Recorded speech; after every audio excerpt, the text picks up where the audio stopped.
안녕하세요. 오늘 제가 여러분께 들려드릴 이야기는 지금 생각해봐도 믿기 어려운 제 인생에서 가장 기이했던 경험에 관한 것입니다. 몇 년 전 일인데 아직도 그때 일을 생각하면 등골이 서늘해지곤 해요. 한 종교 단체에서 저를 예언 속 인물이라며 적극적으로 영입하려 했던 일 말입니다. 그때는 2019년 가을이었어요. 저는 서울의 한 대학교에서 심리학과 3학년에 재학 중이었습니다. 평범한 대학생이었죠. 학점 관리하고 아르바이트하고 친구들과 술 마시고 그런 일상적인 삶을 살고 있었어요. 그날도 평소와 다름없는 하루였습니다. 오후 수업을 마치고 도서관에서 과제를 하다가 저녁 7시쯤 집에 가려고 학교 정문을 나서고 있었어요. 가을 저녁이라 해가 일찍 져서 캠퍼스에 가로등이 하나둘 켜지기 시작할 무렵이었죠. 혹시 김지민 학생이신가요? 뒤에서 누군가 제 이름을 부르는 소리가 들렸어요. 돌아보니 40대 중반쯤 되어 보이는 남성이 서 있었습니다. 정장을 단정하게 차려입었고 얼굴에는 온화한 미소를 띠고 있었어요. 하지만 뭔가 어색한 느낌이었습니다. 너무나 완벽한 미소, 마치 연습한 것 같은 표정이었거든요. 네, 맞는데요. 누구시죠? 안녕하세요. 저는 새빛교회의 전도사 박성훈이라고 합니다. 그는 명함을 건네주며 말했어요. 명함을 받아보니 교회 이름과 함께 하나님의 뜻을 전하는 자라는 부제가 적혀 있었습니다. 저는 종교에 별로 관심이 없어서 저는 예의상 명함을 받아들고는 돌아서려 했어요. 평소에도 길에서 종교 권유를 받으면 정중하게 거절하는 편이었거든요. 잠깐만요, 지민 학생. 우리가 당신을 찾는 이유는 단순한 전도 때문이 아닙니다. 그의 목소리에는 묘한 확신이 담겨 있었어요. 저는 걸음을 멈추고 다시 돌아봤습니다. 무슨 말씀이신지. 당신에 관한 예언이 있습니다. 아주 중요한 예언 말입니다. 그 순간 제 마음속에 묘한 호기심이 생겼어요. 예언이라니 무슨 소리인지 궁금해졌거든요. 하지만 동시에 경계심도 들었습니다. 혹시 사기는 아닐까 하는 생각도 들고요. 예언이요? 저에 대한? 네. 우리 교단의 예언서에 당신과 정확히 일치하는 인물에 대한 기록이 있습니다. 이름, 생년월일, 심지어 외모의 특징까지 모두 맞아요. 박성훈 전도사는 가방에서 낡은 책 한 권을 꺼냈어요. 가죽 표지에 금색 글씨로 무언가가 적혀 있었는데 한자어 같아 보였지만 정확히는 알 수 없었습니다. 이 책은 우리 교단의 창시자이신 이진리 목사님께서 1987년에 하나님으로부터 받은 계시를 기록한 것입니다. 여기에 마지막 때에 나타날 특별한 인물에 대한 예언이 적혀 있어요. 그는 책장을 넘기더니 특정 페이지를 제게 보여줬어요. 한글과 한자가 섞여 있는 글이었는데 정말로 제 이름과 생년월일이 적혀 있었습니다. 그 순간 소름이 돋았어요. 어떻게 이런 게 가능하죠? 제 목소리가 떨리고 있었어요. 1987년이면 제가 태어나기도 전인데 어떻게 제 정보가 그 책에 적혀 있을 수 있는 건지 도무지 이해할 수 없었거든요. 하나님의 뜻은 인간의 이해를 뛰어넘습니다. 지민 학생. 당신은 우리가 30년 넘게 기다려온 그 인물입니다. 박성훈 전도사의 눈빛이 갑자기 강렬해졌어요. 마치 열성적인 신도의 눈빛 같았습니다. 저는 그냥 평범한 대학생인데요. 특별할 게 아무것도 없어요. 겸손하십니다. 하지만 예언은 거짓말하지 않습니다. 당신은 우리 교단이 세상에 전해야 할 진리를 완성할 핵심 인물입니다. 그때 제 뒤에서 또 다른 목소리가 들렸어요. 성훈아, 찾았구나. 돌아보니 50대 후반쯤 되어 보이는 여성이 다가오고 있었어요. 흰색 한복을 입고 있었는데 얼굴에는 박성훈 전도사와 비슷한 미소를 띠고 있었습니다. 김사모님. 지민 학생을 소개해 드리겠습니다. 반갑습니다, 지민 양. 저는 새빛교회의 김순자 사모입니다. 김사모는 제 손을 잡으며 말했어요. 그런데 그녀의 손이 묘하게 차갑더라고요. 악수를 하는 내내 섬뜩한 기분이 들었습니다. 지민 양, 우리와 함께 커피라도 한잔 하시겠어요? 예언에 대해 자세히 설명해 드리고 싶어요. 김사모의 제안에 저는 잠시 망설였어요. 집에 가야 할 시간이었고 무엇보다 이상한 기분이 들었거든요. 하지만 호기심이 더 컸습니다. 도대체 그 예언이 뭔지, 왜 저를 찾고 있는지 알고 싶었어요. 30분 정도만요. 물론입니다. 학교 앞 카페로 갈까요? 우리는 학교 정문 바로 앞에 있는 토즈 카페로 갔어요. 평소에 자주 가던 곳이라 마음이 좀 놓였죠. 3층 구석진 자리에 앉았는데 박성훈 전도사와 김사모는 제 맞은편에 나란히 앉았어요. 지민 양, 먼저 아이스 아메리카노 하나 드릴게요. 김사모가 주문을 하고 돌아오니 박성훈 전도사가 다시 그 책을 꺼냈어요.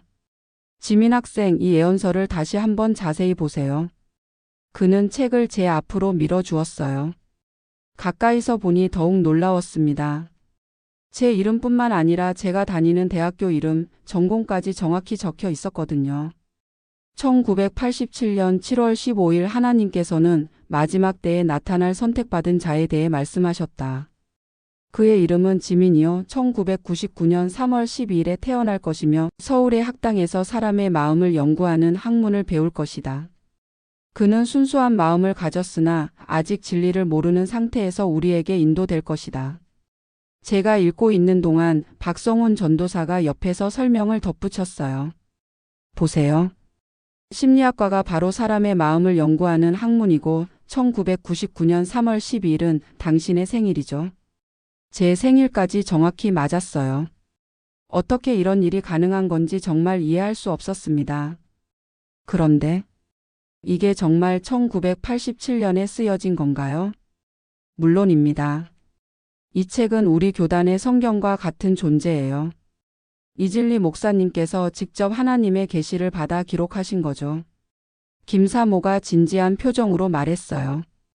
지민 양, 이것이 우연의 일치라고 생각하세요? 이름, 생년월일, 대학교, 전공. 이 모든 것이 우연히 맞을 확률이 얼마나 될까요? 솔직히 말하면 정말 놀라웠어요. 확률적으로 생각해봐도 이런 일치는 거의 불가능에 가까웠거든요. 하지만 동시에 뭔가 이상하다는 직감도 있었습니다. 그래서 저에게 무엇을 원하시는 건가요? 예언은 여기서 끝나지 않습니다. 박성훈 전도사가 다음 페이지를 넘겼어요. 선택받은 자는 우리 교단에 합류하여 마지막 때의 대역사를 이끌 것이다. 그는 많은 사람들에게 진리의 말씀을 전하고 새로운 시대를 여는 열쇠가 될 것이다. 하지만 그가 우리를 거부한다면 큰 재앙이 이 땅에 임할 것이다. 마지막 문장을 읽는 순간 등골이 서늘해졌어요. 재앙이라니 무슨 협박 같은 느낌이 들었거든요. 재앙이요? 지민 양, 걱정하지 마세요. 당신이 하나님의 뜻을 따른다면 아무 문제 없어요. 오히려 큰 축복을 받게 될 거예요. 김사모가 제 손을 다시 잡으며 말했어요. 여전히 차가운 손이었습니다. 생각해 볼 시간을 주세요. 갑작스러운 일이라. 물론입니다. 하지만 너무 오래 기다리면 안 돼요. 예언에는 시기가 정해져 있거든요. 언제까지요? 다음 주 일요일까지요. 그때까지 결정해 주시면 됩니다. 박성훈 전도사가 또 다른 명함을 건네줬어요. 이번에는 전화번호와 주소가 적혀 있었습니다. 연락 기다리겠습니다. 지민 학생. 당신의 인생을 바꿀 기회입니다. 그들과 헤어진 후 집으로 가는 길 계속 그 일이 머릿속을 맴돌았어요. 정말 예언이 맞는 건지 아니면 뭔가 속임수인지. 하지만 그 정확한 일치는 무시하기 어려웠습니다. 집에 도착해서 컴퓨터를 켜고 세빛교회에 대해 검색해 봤어요. 그런데 신기하게도 관련 정보가 거의 없더라고요. 공식 홈페이지나 소개글 같은 것도 찾을 수 없었습니다. 이상했어요. 그날 밤 잠자리에 들면서도 계속 그 일이 생각났어요. 혹시 정말 제가 특별한 존재인 건 아닐까? 하지만 동시에 뭔가 위험한 냄새도 났습니다. 재앙 운운하는 부분이 특히 그랬어요. 다음 날 학교에 가서 가장 친한 친구인 수연이에게 그 일을 털어놨어요. 야, 그거 완전 사이비 종교 냄새 나는데? 너 조심해야 돼. 수연이의 반응은 예상대로였어요. 하지만 저는 여전히 의구심이 들었습니다. 그런데 정말 신기한 게 내 정보가 너무 정확하게 맞아떨어지더라. 그런 건 요즘 개인정보 찾으면 얼마든지 알 수 있어. 너 혹시 최근에 어디 개인정보 입력한 적 없어? 생각해보니 며칠 전에 아르바이트 지원할 때 이력서를 제출했었어요. 혹시 그쪽에서 정보가 유출됐을 수도 있겠다는 생각이 들었습니다. 그럴 수도 있겠네. 그래도 1987년에 쓰여진 책이라는 게. 야, 그런 거야 얼마든지 조작 가능하잖아. 너무 순진하게 생각하지 마. 수연이의 말이 맞을 수도 있었어요.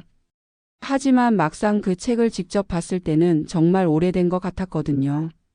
종이도 누렇게 발에 있었고 가죽 표지도 낡아 보였고요.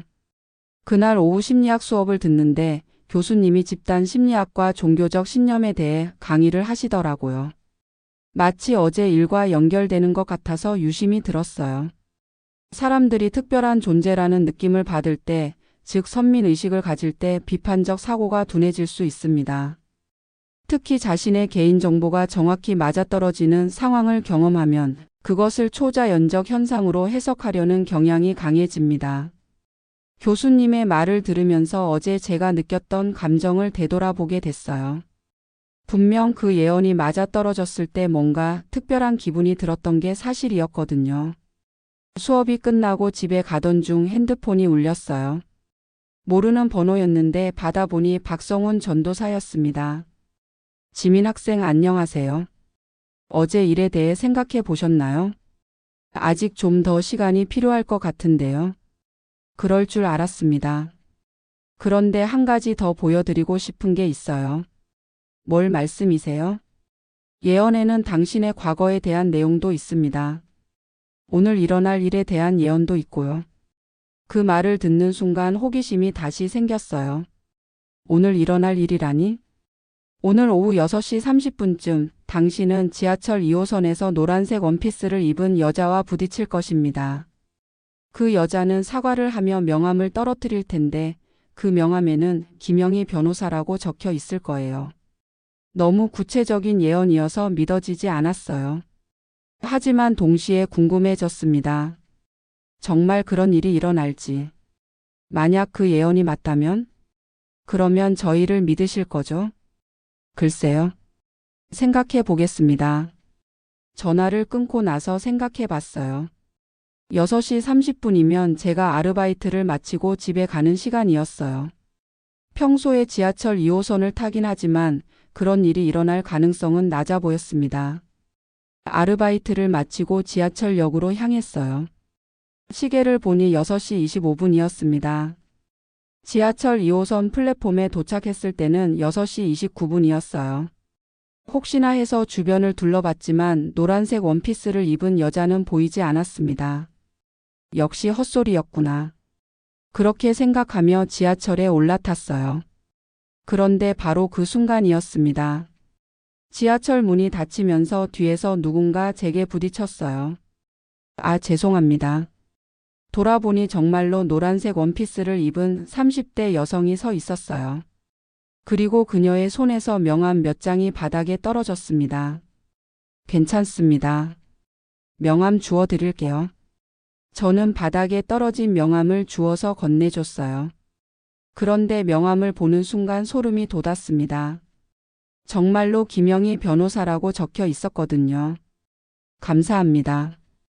김영희 변호사는 명함을 받고 미소를 지으며 자리로 갔어요. 저는 그 자리에 서서 멍하게 있었습니다. 어떻게 이런 일이 가능한 건지 도저히 이해할 수 없었어요. 집에 도착하자마자 박성훈 전도사에게 전화를 걸었어요. 예언이 맞았습니다. 그렇죠? 하나님의 말씀은 틀리지 않습니다. 어떻게 이런 일이 가능한 건가요? 지민 학생 이제 믿으시겠어요? 당신은 정말로 예언 속의 인물입니다. 솔직히 그 순간 반은 믿게 됐어요. 하루 전에 일어날 일을 그렇게 정확하게 마친다는 것은 우연으로는 설명할 수 없었거든요. 내일 우리 교회에 오시겠어요? 이진리 목사님을 만나 뵐 수 있습니다. 목사님을요? 네. 직접 예언을 받으신 분이십니다. 당신에 대한 더 자세한 말씀을 해주실 거예요. 망설이긴 했지만 호기심이 더 컸어요. 도대체 어떤 사람인지 또 어떤 예언들이 더 있는지 알고 싶었습니다. 내일 오후에 시간 되나요? 물론입니다. 3시에 교회로 오세요. 다음 날 오후 새빛교회로 향했어요. 주소는 강남구의 한 오피스텔이었는데 생각했던 것과는 좀 달랐어요. 일반적인 교회 건물이 아니라 사무실 같은 느낌이었거든요. 8층에서 내려서 803호를 찾아갔어요. 문에는 새빛교회라고 적힌 간판이 붙어 있었습니다. 초인종을 누르자 김사모가 나와서 맞아줬어요. 지민 양 어서 오세요. 목사님이 기다리고 계세요. 안으로 들어가니 사무실을 개조해서 만든 예배당 같은 공간이었어요. 앞쪽에는 단상이 있고 의자들이 30개 정도 놓여 있었습니다. 하지만 사람은 별로 없어 보였어요. 목사님, 지민 양이 오셨습니다. 단상 뒤쪽에서 60대 후반쯤 되어 보이는 남성이 나왔어요. 흰머리에 온화한 얼굴이었지만 눈빛이 매우 날카로웠습니다. 반갑습니다, 지민 양. 저는 이진리 목사입니다. 이진리 목사는 제 앞에 앉으며 말했어요. 30년 넘게 당신을 기다렸습니다. 저를요? 네. 1987년에 하나님께서 보여주신 환상에서 당신을 봤어요. 그때는 어린 아이의 모습이었지만 지금의 모습과 똑같았습니다. 정말인가요? 하나님은 거짓말하지 않으십니다. 당신은 우리 교단의 완성을 위해 보내진 특별한 존재예요. 이진리 목사의 말을 들으면서 묘한 기분이 들었어요. 한편으로는 특별한 존재라는 느낌의 자부심이 들었지만 다른 한편으로는 뭔가 부담스럽기도 했습니다. 그런데 저는 어떤 일을 해야 하는 건가요? 일단은 우리와 함께 지내시면 됩니다. 진리를 배우시고 영적으로 성장하시면서 때가 되면 자연스럽게 역할을 알게 될 거예요.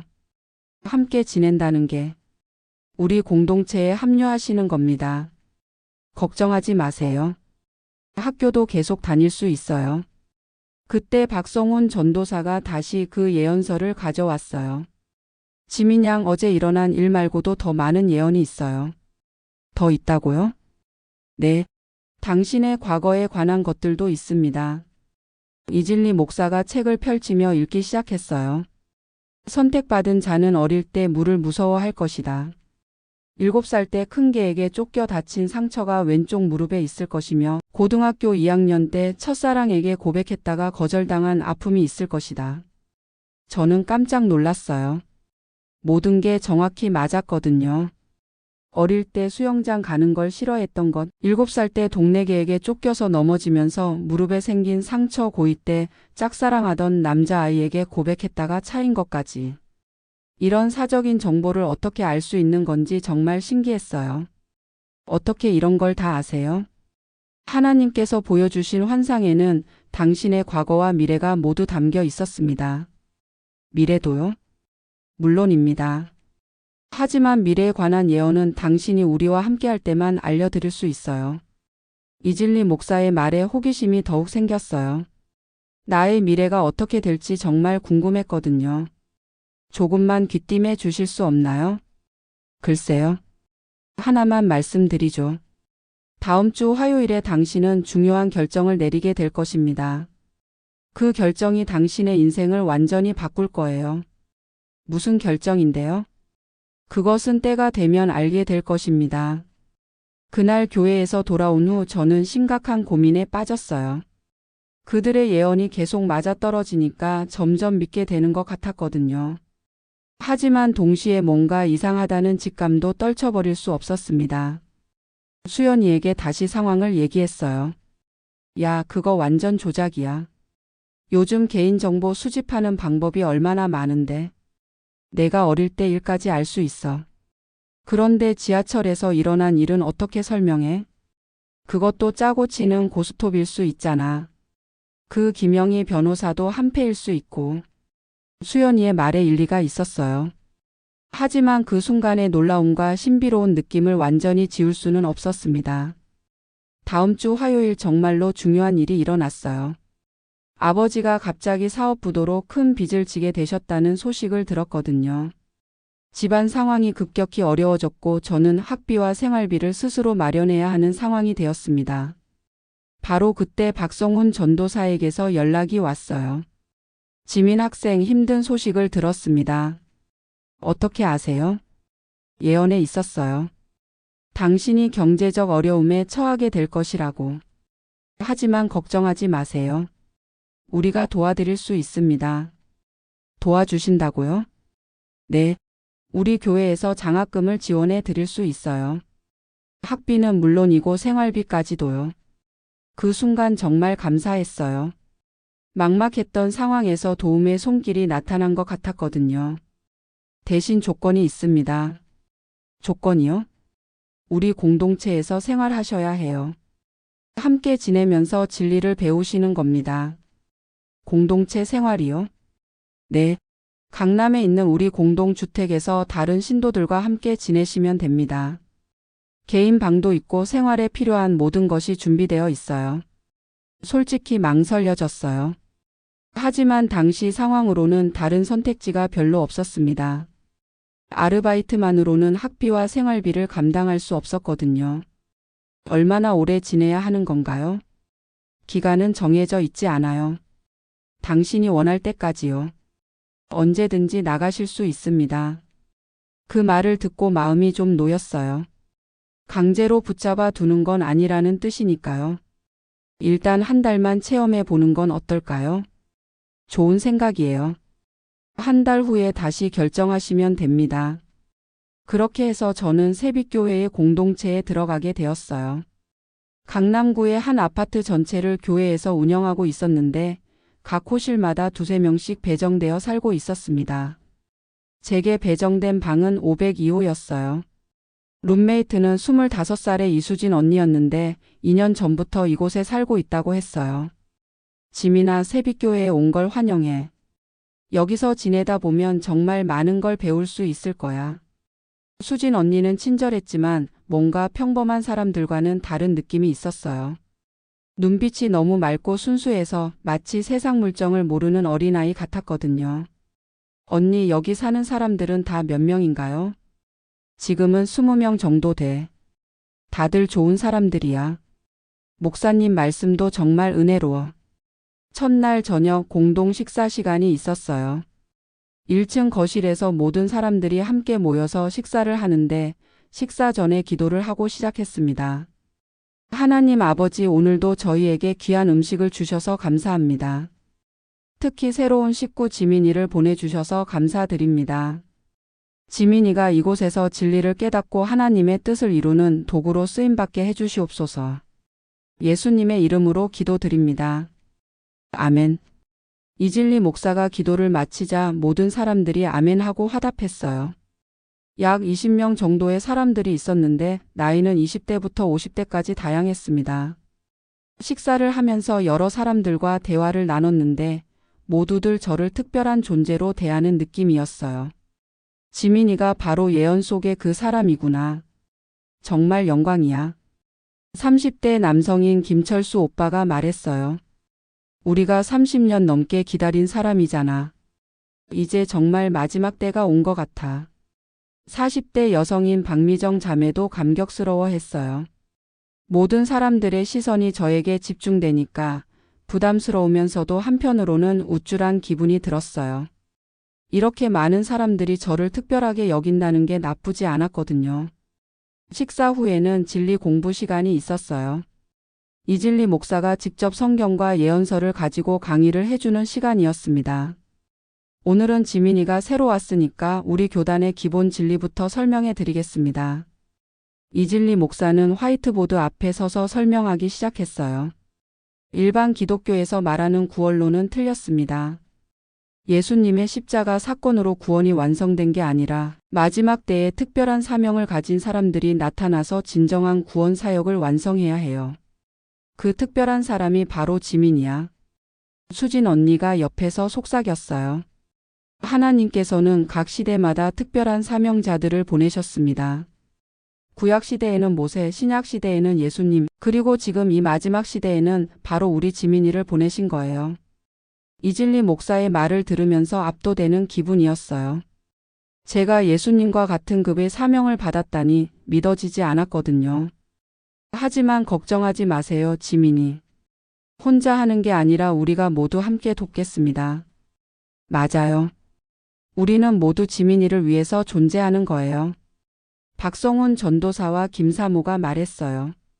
그날 밤 방에서 수진 언니와 대화를 나눴어요. 언니, 정말로 저를 그렇게 특별한 사람이라고 생각하세요? 물론이지. 예언이 그렇게 정확하게 맞아떨어지는데 의심할 여지가 있어? 게다가 목사님이 직접 하나님께 받은 계시야. 그런데 부담스러워요. 저는 그냥 평범한 사람인데. 처음엔 다들 그래. 나도 처음에는 이해할 수 없었어. 하지만 시간이 지나면서 점점 깨닫게 될 거야. 언니는 어떻게 여기 오게 되었어요? 나도 비슷해. 경제적으로 어려운 상황에서 교회에서 도움을 받게 됐어. 그런데 여기서 지내다 보니까 정말 평안해지더라. 바깥 세상의 복잡함이나 스트레스를 느끼지 않게 되거든.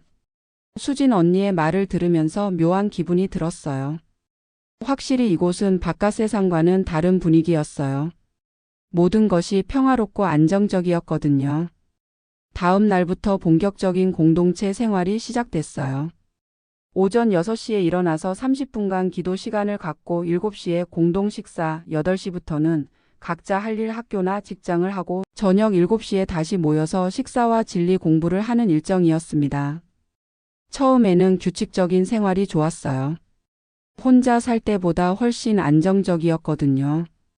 경제적 걱정도 없었고 모든 사람들이 저를 소중히 여겨주니까 마음도 편했습니다.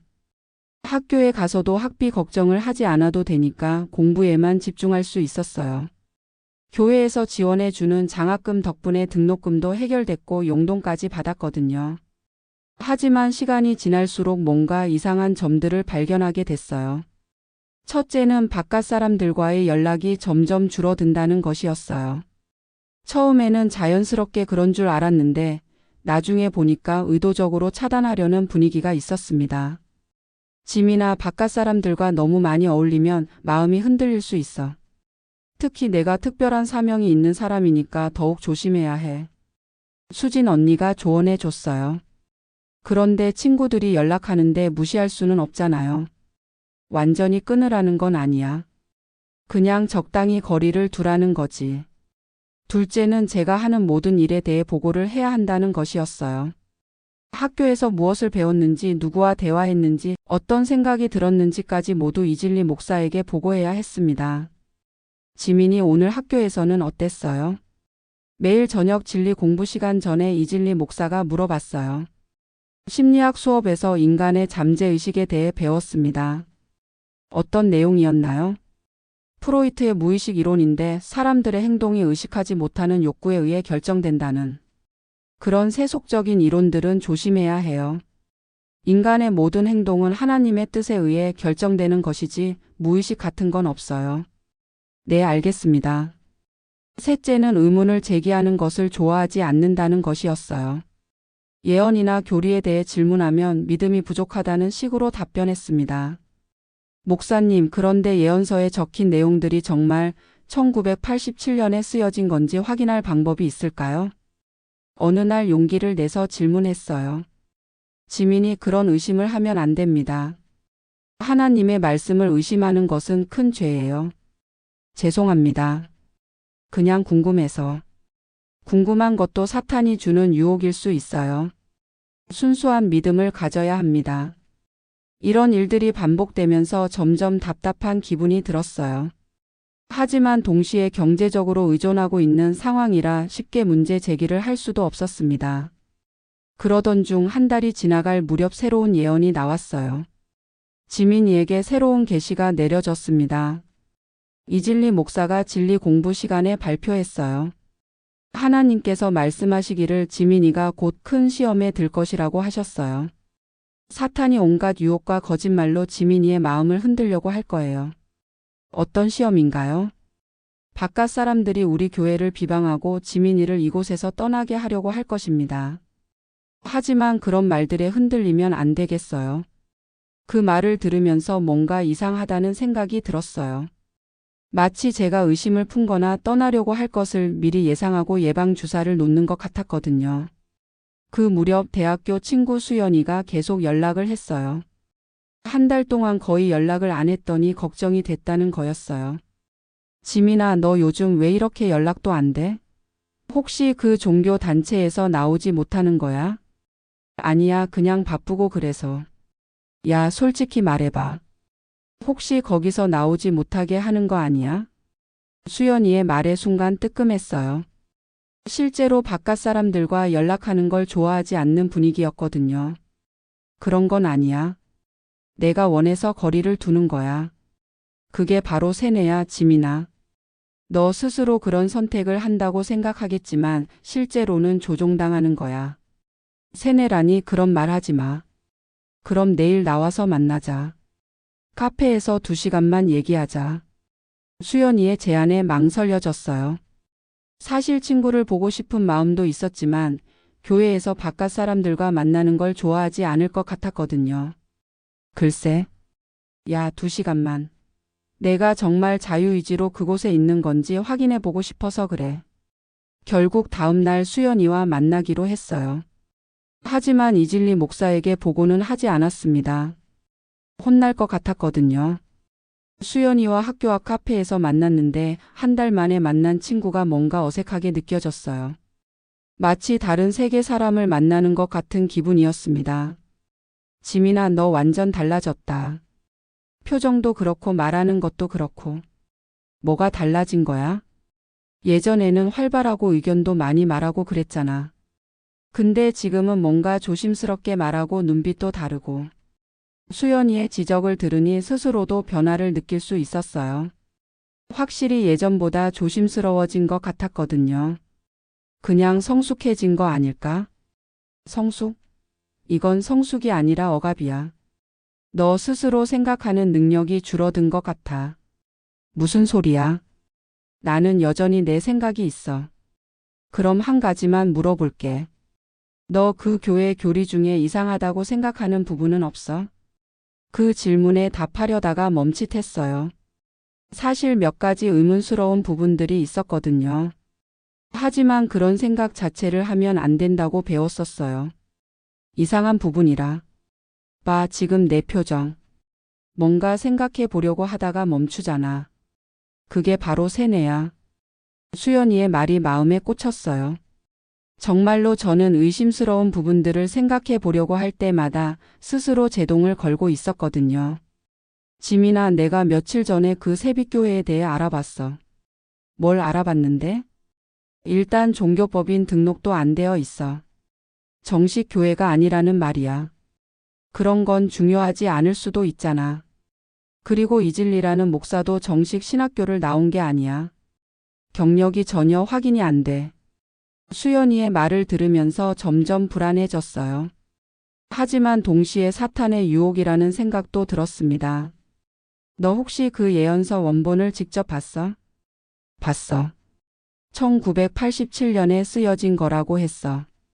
내가 문서 감정 전문가인 친구가 있는데 그 친구한테 보여주면 정말 언제 만들어진 건지 알 수 있어. 그런 건 교회에서 허락하지 않을 것 같아. 왜 허락하지 않겠어? 진짜라면 오히려 당당하게 보여줘야 하는 거 아니야? 수연이의 말에 일리가 있었어요. 정말로 1987년에 쓰여진 거라면 과학적 검증을 받는 것도 괜찮을 텐데 왜 그런 걸 꺼려 할까요? 지민아, 한 가지만 더 물어볼게. 너 언제든지 그곳을 나갈 수 있어? 그럼. 언제든지 나갈 수 있다고 했어. 그럼 지금 당장 짐 싸고 나올 수 있어? 지금 당장은. 왜? 뭐가 문제야? 그냥. 갑자기 나가면 실례일 것 같아서. 실례? 자기 인생인데 뭐가 실례야? 그게 바로 조종이야, 지민아.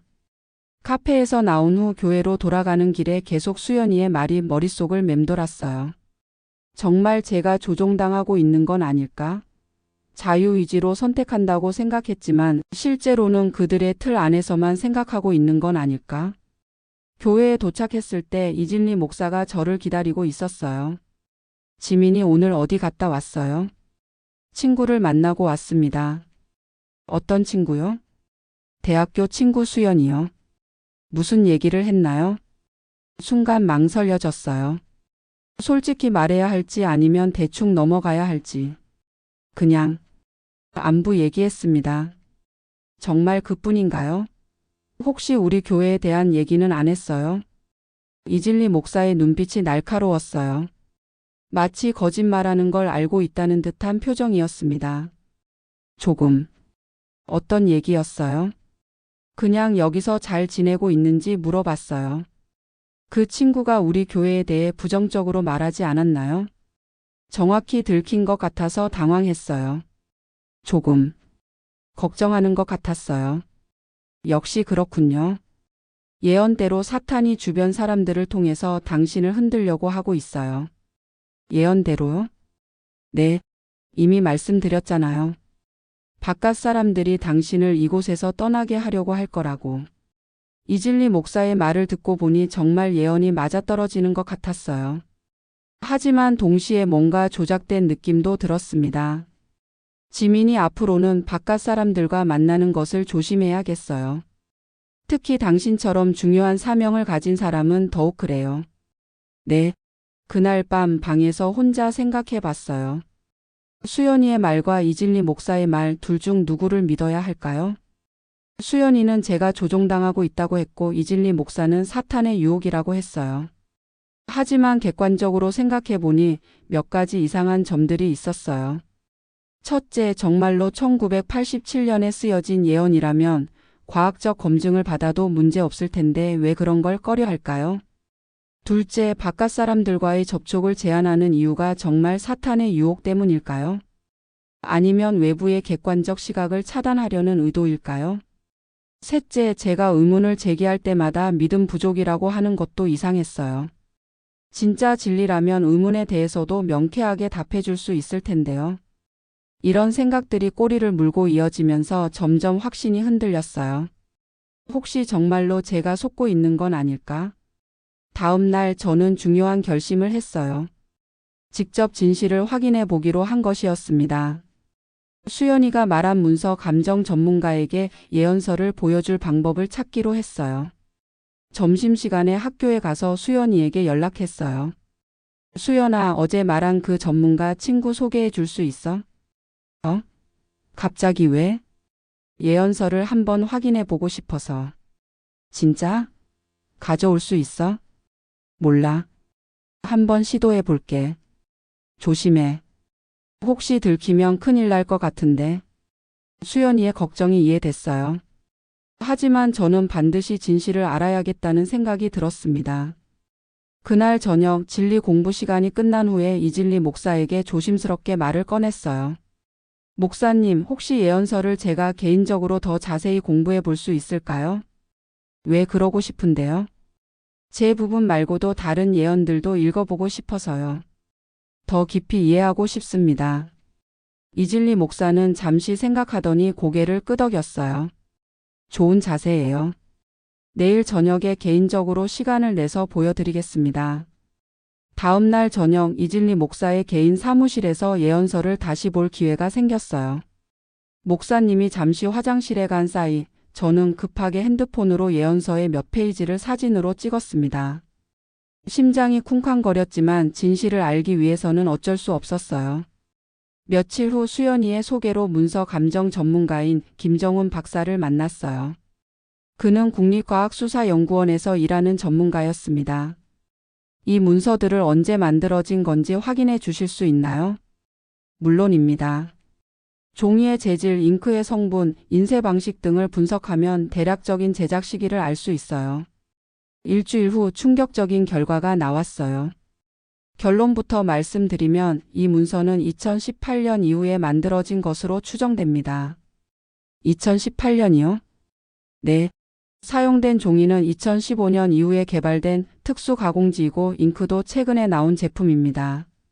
무엇보다 인쇄 기법이 현대적인 디지털 프린터를 사용한 흔적이 명확해요.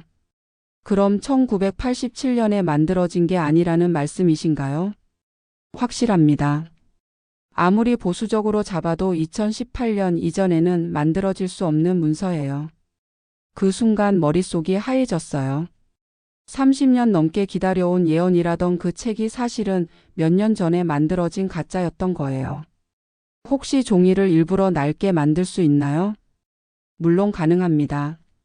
커피나 차로 얼룩을 만들고 가열해서 누렇게 만드는 방법들이 있어요. 이 문서도 그런 흔적이 보입니다. 집에 돌아가면서 머릿속이 복잡했어요. 예언이 가짜라면 지금까지의 모든 것이 거짓말이었다는 뜻이었거든요. 그런데 어떻게 제 개인 정보를 그렇게 정확하게 알 수 있었을까요? 그때 갑자기 생각난 게 있었어요. 며칠 전에 아르바이트 지원할 때 제출했던 이력서 말이에요. 거기에는 제 이름, 생년월일, 대학교, 전공은 물론이고 간단한 자기소개서까지 적혀 있었거든요.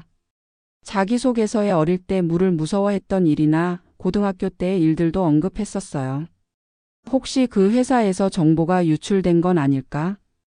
더 생각해보니 지하철에서 일어난 일도 설명이 됐어요. 제가 아르바이트를 마치고 집에 가는 시간과 경로는 매일 일정했거든요. 며칠만 지켜보면 충분히 예측 가능한 일이었어요. 그리고 김영희 변호사라는 사람도 한패일 가능성이 높았고요. 다음 날 저는 더 확실한 증거를 찾기 위해 인터넷 검색을 해봤어요. 세빛교회, 이진리, 사이비 종교 등의 키워드로 검색해봤는데 놀라운 사실을 발견했습니다. 비슷한 수법으로 피해를 당한 사람들의 후기가 여러 개 올라와 있었어요. 저도 똑같은 수법으로 당했습니다. 제 개인 정보가 정확히 맞는 예언서를 보여주면서 특별한 사명이 있다고 했어요. 나중에 알고 보니 제가 면접 본 회사에서 정보가 유출된 거였습니다. 이진리라는 사람은 본명이 아닙니다. 진짜 이름은 이철수이고 과거에 여러 번 사기 혐의로 고발당한 적이 있어요. 예언서도 가짜입니다. 계속 새로 만들어서 타겟에 맞게 내용을 바꿔가며 사용해요. 이런 글들을 읽으면서 분노가 치밀었어요. 제가 완전히 속았다는 것이 확실해졌거든요. 그들은 처음부터 저를 이용할 목적으로 접근한 거였어요. 하지만 동시에 두려움도 느꼈어요. 지금 당장 나가버릴 수는 있지만 그들이 순순히 보내줄까요? 그리고 그동안 받은 장학금은 어떻게 해야 할까요? 그날 밤 수진 언니와 대화를 나눠봤어요. 언니 혹시 여기 오기 전에 어떤 회사에 이력서를 낸 적 있어요? 응, 있어. 왜? 어떤 회사였어요? 베스트 인재라는 인력 소개 업체였던 것 같은데. 거기서 아르바이트 자리 소개해 준다고 해서. 그 회사에서 연락이 와서 여기까지 오게 된 거예요.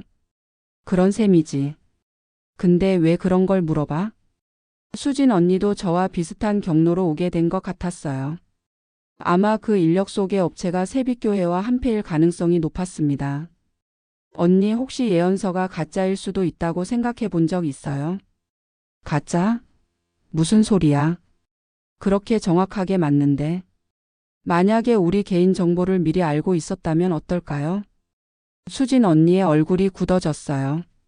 지민아, 그런 생각하면 안 돼. 사탄의 유혹이야. 언니도 정말 그렇게 생각해요? 아니면 그렇게 생각해야 한다고 배웠기 때문에 그런 거예요? 제 질문에 수진 언니는 답하지 못했어요. 잠시 침묵이 흘렀습니다. 언니, 만약 정말로 가짜라면 우리는 어떻게 해야 할까요? 모르겠어. 생각해 본 적이 없어서. 다음 날 저는 결단을 내렸어요. 이곳을 떠나기로 한 것이었습니다. 더 이상 거짓말 속에서 살 수는 없었거든요. 점심시간에 수연이에게 연락해서 상황을 설명했어요. 지민아, 잘 결정했어. 그런데 혼자 나가려고 하지 말고 우리가 도와줄게. 어떻게? 내가 아는 변호사 선생님한테 상담 받아보자. 그리고 부모님께도 연락해서 도움을 요청하자. 수연이의 제안이 고마웠어요. 혼자서는 어떻게 해야 할지 막막했거든요. 그날 저녁 평소처럼 진리 공부 시간에 참석했어요. 하지만 이진리 목사의 말들이 이전과는 완전히 다르게 들렸습니다. 거짓말을 포장하는 말들로만 들렸거든요. 지민이는 우리 교단의 완성을 위해 보내진 특별한 존재입니다. 앞으로 더 큰 사명을 감당해야 해요. 사명이라니 결국 자신들의 이익을 위해 저를 이용하려는 거잖아. 하지만 바깥 세상의 유혹이 계속될 것입니다. 더욱 조심해야 합니다. 유혹이 아니라 진실을 알려주려는 거잖아. 공부가 끝난 후 이진리 목사가 저를 따로 불렀어요. 지민이 요즘 마음이 흔들리고 있죠? 네? 표정을 보니 알겠어요. 의심의 마음이 생겼죠? 순간 들킨 것 같아서 긴장했어요. 하지만 거짓말을 계속할 수는 없었습니다.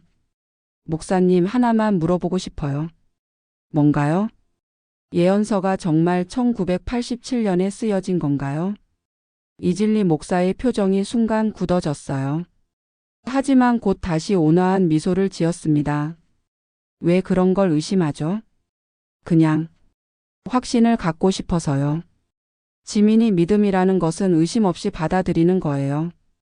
증거를 요구하는 순간 믿음이 아니게 되죠. 하지만 진실이라면 증거가 있어도 상관없잖아요. 지민이 요즘 누구와 만났어요? 누가 당신에게 그런 생각을 심어줬나요? 이진리 목사의 목소리가 차가워졌어요. 더 이상 온화한 모습이 아니었습니다.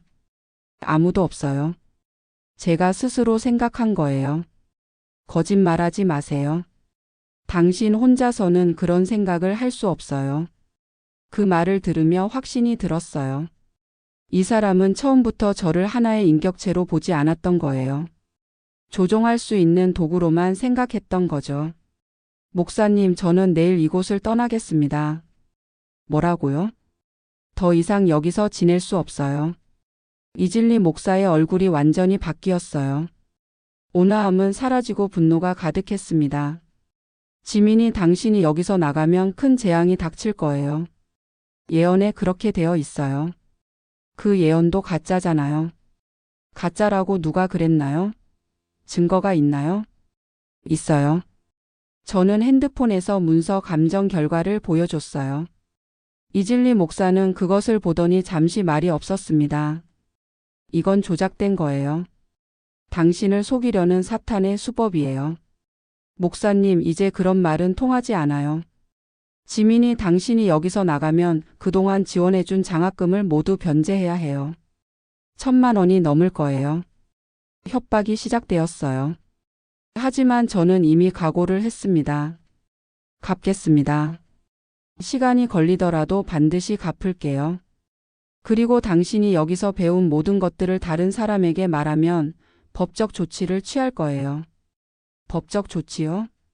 오히려 제가 사기를 당했으니까 신고해야 하는 거 아닌가요? 이진리 목사는 더 이상 할 말이 없어 보였어요. 잠시 후 박성훈 전도사와 김사모가 들어왔습니다. 지민이가 우리를 떠나겠다고 하네요. 뭐라고요? 지민이 왜 그런 말을 해요? 김사모가 놀란 듯 물었어요. 더 이상 속을 수 없어요. 모든 게 거짓말이었잖아요. 지민이, 진정하세요. 일시적인 혼란일 거예요. 박성훈 전도사가 달래려 했지만 저는 이미 마음을 정했습니다. 내일 아침에 짐을 싸서 나갈게요. 그날 밤 수진 언니와 마지막 대화를 나눴어요. 언니도 같이 나가지 않을래요? 나는 아직 확신이 서지 않아. 언니도 속고 있는 거예요. 언니 개인정보도 미리 빼낸 거였을 거예요. 그래도 여기서 나가면 갈 곳이 없어.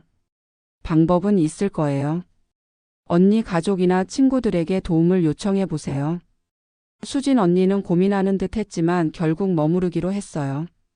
2년 동안 이곳에서 지내면서 완전히 의존적이 된 상태였거든요. 다음 날 아침 일찍 저는 짐을 쌌어요. 별로 가져온 것도 없어서 가방 하나면 충분했습니다. 1층 로비에서 이진리 목사와 몇몇 사람들이 기다리고 있었어요. 지민이 정말 가시는 건가요? 네. 마지막으로 한 번 더 생각해 보세요. 당신은 특별한 사명을 가진 사람이에요. 그 사명이라는 것도 거짓말이었잖아요. 증명해 보세요. 당신이 특별한 존재가 아니라는 걸 증명해 보세요. 증명할 필요 없어요. 저는 그냥 평범한 사람이고 그걸로 충분해요. 현관문을 향해 걸어가는데 뒤에서 김사모가 소리쳤어요. 지민이, 나중에 후회해도 늦어요. 지금까지 충분히 후회했어요. 그렇게 저는 세빛교회를 떠났습니다. 밖에서는 수연이가 기다리고 있었어요. 지민아, 수고했어. 정말 용감했어. 고마워, 수연아. 내가 없었으면 못 나왔을 거야. 이제 어떻게 할 거야? 일단 부모님께 모든 걸 말씀드리고 경찰에 신고할 거야. 그리고 빚진 돈도 갚아야지. 다 잘 될 거야. 걱정하지 마. 몇 달 후 세빛교회는 사기 혐의로 경찰 수사를 받게 되었어요. 저 말고도 여러 피해자들이 신고를 했거든요. 이진리 목사와 박성훈 전도사는 결국 기소되었고 법정에서 유죄 판결을 받았습니다. 수진 언니를 포함한 다른 피해자들도 대부분 그곳을 떠났어요. 처음에는 어려워했지만 시간이 지나면서 다들 정상적인 생활을 회복했습니다. 저는 아르바이트를 하면서 빚을 갚았고 학교도 계속 다녔어요. 경제적으로는 힘들었지만 마음은 훨씬 편했습니다. 무엇보다 다시 자유롭게 생각할 수 있게 된 것이 가장 좋았어요. 지금 이 사연을 쓰고 있는 시점에서 그 일이 있은 지 3년이 지났어요. 저는 무사히 대학을 졸업하고 지금은 상담센터에서 일하고 있습니다. 아이러니하게도 저와 비슷한 피해를 당한 사람들을 상담해주는 일을 하고 있어요. 그때의 경험이 너무나 힘들었지만 지금 생각해보면 값진 교훈이 되었습니다. 무엇보다 비판적 사고의 중요성을 깨달았거든요. 아무리 그럴듯해 보이는 이야기라도 한 번쯤은 의심해봐야 한다는 것을요. 많은 사람들이 왜 그런 뻔한 속임수에 넘어갔을까 하고 의아해 하시는데 실제로 경험해보면 그렇게 간단하지 않아요. 그들은 정교하게 계산된 방법으로 접근하거든요. 첫째, 개인정보를 미리 수집해서 신비로운 예언을 만들어냅니다. 둘째, 경제적으로 어려운 상황에서 도움의 손길을 내밀어 의존성을 만듭니다. 셋째, 특별한 존재라는 우월감을 심어줘서 비판적 사고를 마비시킵니다. 넷째, 외부와의 접촉을 차단해서 객관적인 시각을 잃게 만듭니다. 다섯째, 의문을 제기하면 믿음 부족이라며 죄책감을 느끼게 합니다. 이런 수법들이 단계적으로 적용되면 아무리 똑똑한 사람이라도 빠져들 수 있어요. 저 역시 평소에는 비판적이고 합리적이라고 생각했지만 그들의 덫에 걸렸거든요. 특히 요즘은 개인정보 수집이 더욱 쉬워졌기 때문에 이런 수법이 더 정교해지고 있어요. SNS, 구인구직 사이트, 각종 온라인 서비스 등을 통해 개인의 취향, 성격, 과거 경험까지도 파악할 수 있거든요. 그래서 여러분께 당부드리고 싶은 말이 있어요. 첫째, 아무리 신기하고 정확한 예언이라도 과학적 검증을 요구하세요. 진짜라면 검증을 꺼릴 이유가 없습니다. 둘째, 외부와의 접촉을 차단하려고 하는 단체는 의심하세요. 진리는 숨길 필요가 없거든요. 셋째, 의문을 제기했을 때 명쾌한 답변 대신 믿음을 강요하는 곳은 위험합니다. 넷째, 경제적 지원을 미끼로 접근하는 경우는 특히 조심하세요. 공짜는 없습니다. 다섯째, 혼자 판단하지 말고 신뢰할 만한 사람들과 상의하세요. 객관적인 시각이 필요해요. 수진 언니는 지금 어떻게 지내고 있을까요? 얼마 전에 연락이 와서 만나봤는데 많이 회복된 상태였어요. 처음에는 제가 배신자라고 생각했다는데 나중에는 오히려 고마워했어요. 제가 먼저 나간 덕분에 자신도 용기를 낼 수 있었다고 하더라고요. 지민아, 그때 내가 진실을 말해줘서 고마워. 혼자였다면 영영 못 나왔을 거야. 언니도 용기가 있었으니까 나올 수 있었던 거예요. 근데 정말 신기한 건 나오고 나니까 그때 왜 그렇게 믿었는지 이해가 안 돼. 마치 다른 사람이 된 것 같았어. 수진 언니의 말이 인상 깊었어요. 정말로 그런 환경에 있을 때와 나온 후에 사고방식이 완전히 달라지거든요. 마치 안개가 걷힌 것처럼 명확해져요. 지금 저는 평범한 일상을 살고 있어요. 특별한 사명 같은 건 없지만 그게 오히려 좋아요. 매일 출근해서 일하고 친구들과 만나고 취미생활도 즐기고. 이런 평범함이 얼마나 소중한지 이제 알 수 있거든요. 때로는 그때 일이 정말 있었던 일인지 의심스러울 때도 있어요. 마치 꿈같이 느껴지거든요. 하지만 그 경험 덕분에 더 단단해진 것 같아요. 이제는 누가 어떤 그럴듯한 이야기를 해도 쉽게 넘어가지 않아요. 상담센터에서 일하면서 비슷한 피해를 당한 분들을 많이 만나는데 모두들 왜 그때는 몰랐을까 하고 후회하세요. 하지만 그런 자책은 필요 없다고 말씀드려요. 누구나 특정 상황에서는 판단력이 흐려질 수 있거든요. 중요한 건 빨리 깨닫고 빠져나오는 거예요. 그리고 그 경험을 통해 더 단단해지는 거죠. 마지막으로 하고 싶은 말은 만약 지금 이런 상황에 있는 분이 계시다면 주저하지 말고 도움을 요청하라는 거예요. 혼자서는 힘들어도 주변의 도움을 받으면 충분히 빠져나올 수 있어요. 그리고 무엇보다 자신을 믿으세요. 여러분 모두는 누군가의 예언이나 사명 없이도 충분히 가치 있는 존재예요. 평범한 일상이야말로 가장 큰 축복이라는 걸 잊지 마세요. 지금도 어딘가에서는 저와 같은 피해자가 생기고 있을지도 모르겠어요. 이 이야기가 그런 분들에게 조금이라도 도움이 되었으면 좋겠습니다. 그리고 아직 그런 일을 겪지 않은 분들께는 예방의 효과가 있었으면 해요. 세상에는 정말 다양한 형태의 사기와 조작이 존재해요. 하지만 우리가 깨어있고 서로 도우며 산다면 그런 악의적인 시도들을 막을 수 있을 거라고 믿어요. 여러분 모두 건강하고 평안한 일상을 누리시길 바랍니다. 그리고 혹시 의심스러운 상황에 처하게 되면 이 이야기를 한 번쯤 떠올려 보세요. 그것만으로도 큰 도움이 될 거예요. 긴 이야기 들어주셔서 감사합니다.